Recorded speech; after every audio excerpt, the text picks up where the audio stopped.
नमस्कार मित्रों, मेरे इस चैनल पर आप सभी लोगों का हार्दिक अभिनंदन है। आज मैं आप लोगों को सुविचार के माध्यम से संक्षेप में अपनी बात जो आप लोगों तक पहुंचाना चाहती हूँ वो बताने जा रही हूँ। तो उसको ध्यान से सुनिए मित्रों, बहुत कम समय में बहुत लाभ की प्राप्ति आप लोगों को होगी। तो सबसे पहले तो ये है कि सुविचार जो होते हैं वो कितने भी प्राचीन हो, पुरातन हो, किसी भी व्यक्ति के द्वारा कहे गए हो, लेकिन अगर आप बोलते हैं, उनका अनुकरण करते हैं, उनको लिखते हैं, पढ़ते हैं, अपने दैनिक क्रियाकलापों में उनको शामिल करते हैं, तो वो जो सुविचार हैं वो आप ही के माने जाएंगे। वो व्यास का तो हर कुछ जूठन है मित्रों, तो वो जो विचार हैं, सद्भावनाएं हैं, वो आप ही की होंगी, किसी और की नहीं होंगी, क्योंकि आप में आप अपना अनुराग उनमें रखते हो, उन विचारों में, सद्भावना में। तो मित्रों इसको ध्यान से सुनिए। भलाई जो है परमात्मा का निराकार रूप ही है मित्रों। भलाई परमात्मा का निराकार रूप होता है। अगर हम भलाई करेंगे तो हमें सुख और शांति अपने आप ही मिलेगी। जैसे कि फूल होता है, फूल अगर हम आप किसी को देते हैं, अपने पास रखते हैं, तो उसकी खुशबू अपने आप ही आ जाती है मित्रों। कहा भी गया है कि जो आदमी का जो खुशबू होती है, फूल की खुशबू होती है, तो वो तो दिशा के अनुरूप चलती है। जिस दिशा में हवा चल रही होगी उस दिशा में खुशबू जाएगी। लेकिन जो एक सद्भावना की खुशबू है वो तो दसों दिशाओं में फैलती है मित्रों। वो बहुत बड़ी चीज़ होती है। तो ये बात है। और जो ईमानदारी जो होती है चीज़ मित्रों, ईमानदारी अगर हम अपने जीवन में लाएंगे तो स्वाभाविक है कि हम कुछ अच्छा ही करेंगे। तो अच्छा इस संबंध में मित्रों कि अच्छाई ही वह इकलौता निमित्त है जिसमें हानि कभी नहीं होती। अगर हम अच्छाई की राह पे चलेंगे तो हम हमेशा फ़ायदे में ही रहेंगे। और अन्याय, असत्य, कपट की बुनियाद पर स्थायी शक्ति प्राप्त करना एक अच्छी चीज़ नहीं है, कर भी नहीं सकता है। अनीति, असत्य, अन्याय के मार्ग पर चल करके हम कुछ सही प्राप्त नहीं कर सकते हैं मित्रों। और एक नेता का कार्य होता है अधिक अनुयायी पैदा न करना। अपने मतलब फॉलोअर्स न बनाए, वो अपने जैसा ही नेता बनाए। इस संबंध में ये है कि जो महान लीडर होते हैं वो उनके अंदर एक भाव होता है, उनके अंदर एक भाव होता है कि हमसे भी ज़्यादा वो महान बने कोई व्यक्ति। जो लीडरशिप क्वालिटी हमारे अंदर है, जो अच्छाई है, जो कुछ हम समाज को देना करना चाहते हैं, उससे भी हमसे भी कहीं अनंत गुना वो आगे जाए। तो अगर ये भाव ना होएगा तो ये नेता का एक अनुपम अद्भुत उदाहरण होगा। और ऐसे ही नेता का लोग अनुकरण करते हैं, उनके सानिध्य में रहना चाहते हैं, उनको अपना भगवान ही समझते हैं मित्रों एक तरह से। वो जो ऐसे लीडर होते हैं, तो इस तरह की भावनाएं अगर होंगी हमारे अंदर तो स्वाभाविक है हम अच्छा करेंगे ही मित्रों।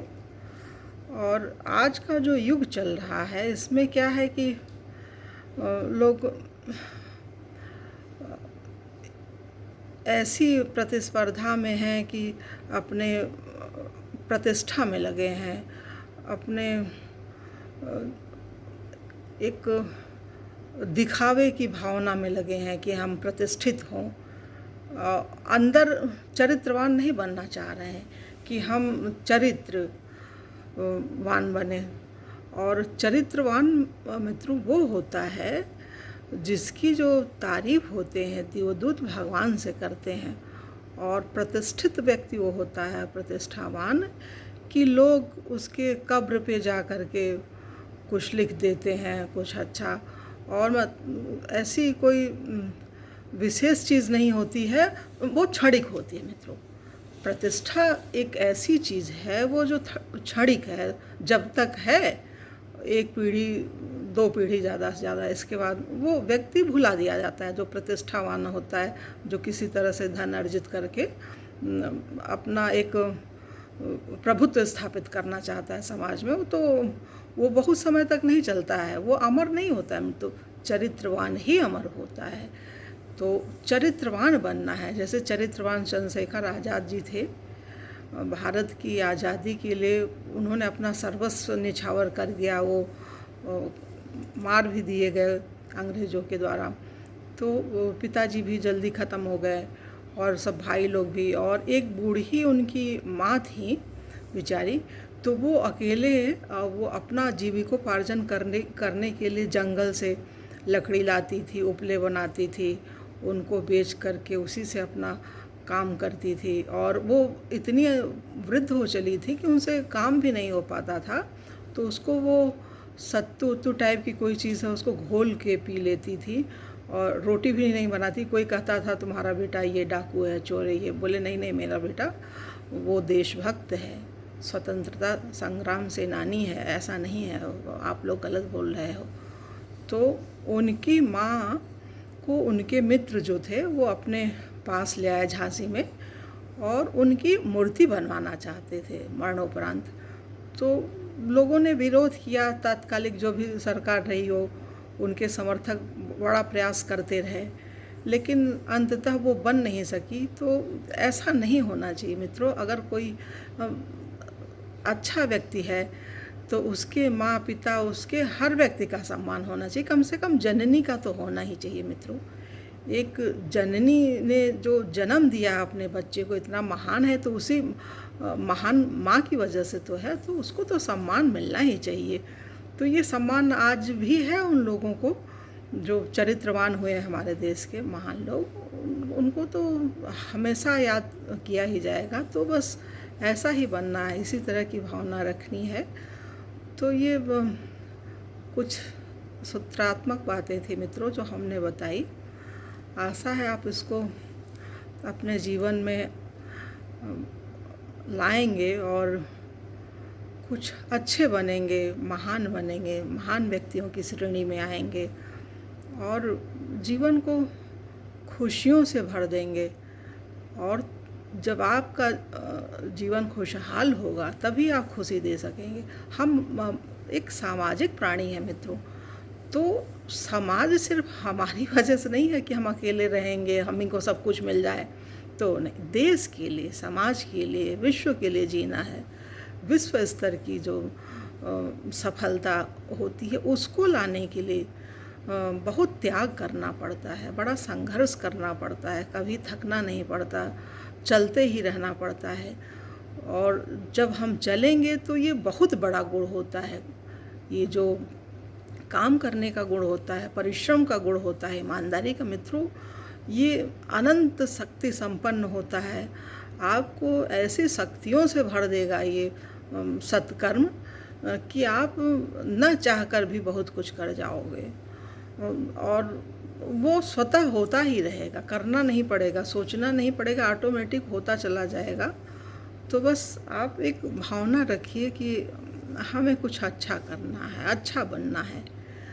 तो अच्छे बनने की राह पे चलिए मित्रों। अच्छे बनने की राह, सबसे बड़ी राह ये होती है कि हम पहले अपने को अपने मनोभावनाओं को कंट्रोल में रखें, तभी हम दूसरों को भी कंट्रोल कर सकते हैं। जो स्वयं संतुष्ट नहीं है, जो स्वयं नियंत्रित नहीं है, अरे हम 24 घंटे में अपने आप को ही नहीं संभाल पाते हैं कि हमें ये करना है, ऐसे करना है, तो हम दूसरों को कैसे करेंगे।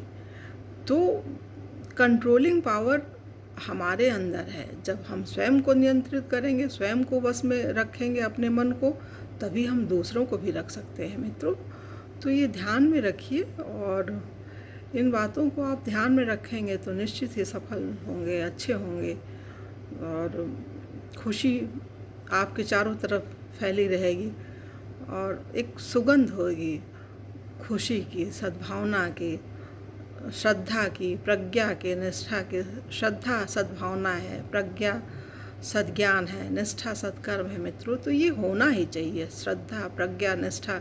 जब ये तीनों आपके जीवन में आ जाएंगी तो आप सफल व्यक्ति हो जाएंगे।